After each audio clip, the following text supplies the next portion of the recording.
दर्द तेज बाकी मीठा बाबा मीठा घोड़िया में तहरा धइले बझूठा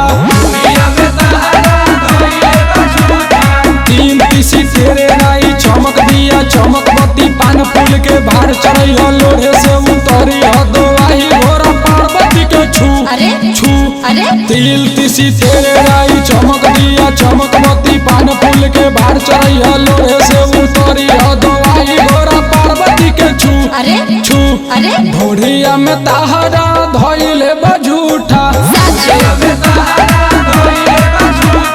घोड़िया में तहरा धइले बझूठा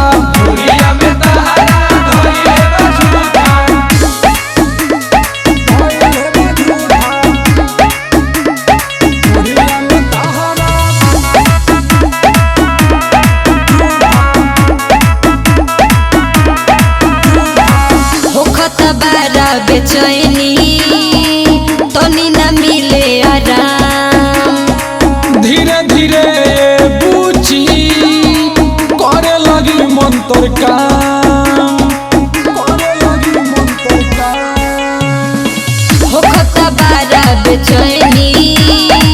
तनी न मिले आराम धीरे धीरे बूझी करे लगी मंत्र काम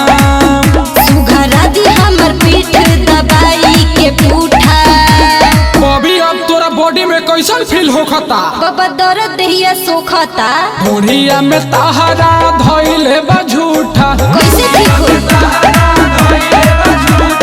तिल तीसी तेरे आई चमक दिया चमक बत्ती पान फूल के भार चढ़ैया लोहे से उतरी हदवाही घोड़ा पार्वती के छू अरे छू अरे तिल तीसी तेरे राई चमक दिया चमक बत्ती पान फूल के भार चढ़ैया लोहे से उतरी हदवाही घोड़ा पार्वती के छू अरे छू अरे घोड़िया में तहरा धइले बझूठा घोड़िया में तहरा धइले बझूठा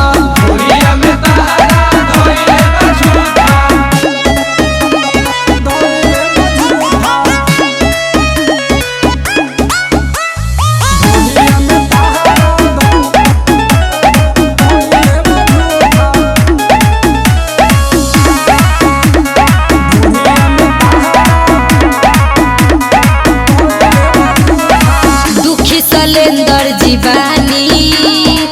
सुखी रउआ कदी ओझा के सोझा बारू बबी कष्ट ले हब हरी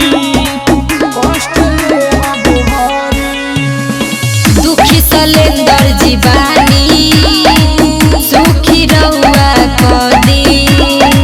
ओझा के सोझा बारू बबी कष्ट ले हब